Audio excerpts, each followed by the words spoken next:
ఇప్పుడు మీ ఆత్మీయతల గురించి మాకెందుకండి? మీలాంటి సెన్స్లెస్ పర్సన్స్కి నాలాంటి హ్యూమన్ ఎమోషన్స్ చెప్పి వేస్ట్. జేసీ గారు ఇప్పుడు బోన్లోకి ఎందుకు పిలిచినట్టు? సుప్రియ ఈరోజు రావడం లేదని మెయిల్ పెట్టింది. సరే ఇప్పుడు రావద్దని తిరిగి మళ్ళీ మీరు పెట్టమంటారా? ఇది ఆఫీస్ అండి, కొన్ని పద్ధతులు ఉంటాయి. ఎలా పడితే అలా బిహేవ్ చేయకూడదు. ఏంటండి ఆవిడ రాకపోతే మాకెందుకు చెప్తున్నారు? ఐశ్వర్య గారు వస్తున్నారండి. ఇదేదో రైల్వే స్టేషన్ ప్లాట్ఫామ్ లా ఉంది. ఓ ట్రైన్ రావాలంటే ఇంకో ట్రైన్ వెళ్ళిపోవాలన్నట్టు. ఐశ్వర్యని సుప్రియ హ్యాండిల్ చేసేది, కానీ ఈరోజు రావడం లేదు కాబట్టి నన్ను హ్యాండిల్ చేయమంటారు అంతే కదా? ఓకేం కాదు, సోనీ హ్యాండిల్ చేస్తుంది. ఆ బొక్కలో కాన్సెప్ట్ సోనీకి చెప్పండి. కాన్సెప్ట్ తెలియకుండానే బొక్క అంటున్నారు చూడండి. మీరు బొక్క, మీ ఉద్యోగం బొక్క, సీఈఓగా మీరు ఇంకా బొక్క. బాస్ నన్ను మర్చిపోయి మాట్లాడుతున్నావా?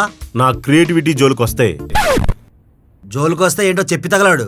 చెప్దాం అనుకున్నాను, మళ్ళీ నా ఉద్యోగం రిస్క్లో పడద్దని విరమించుకుంటున్నాను.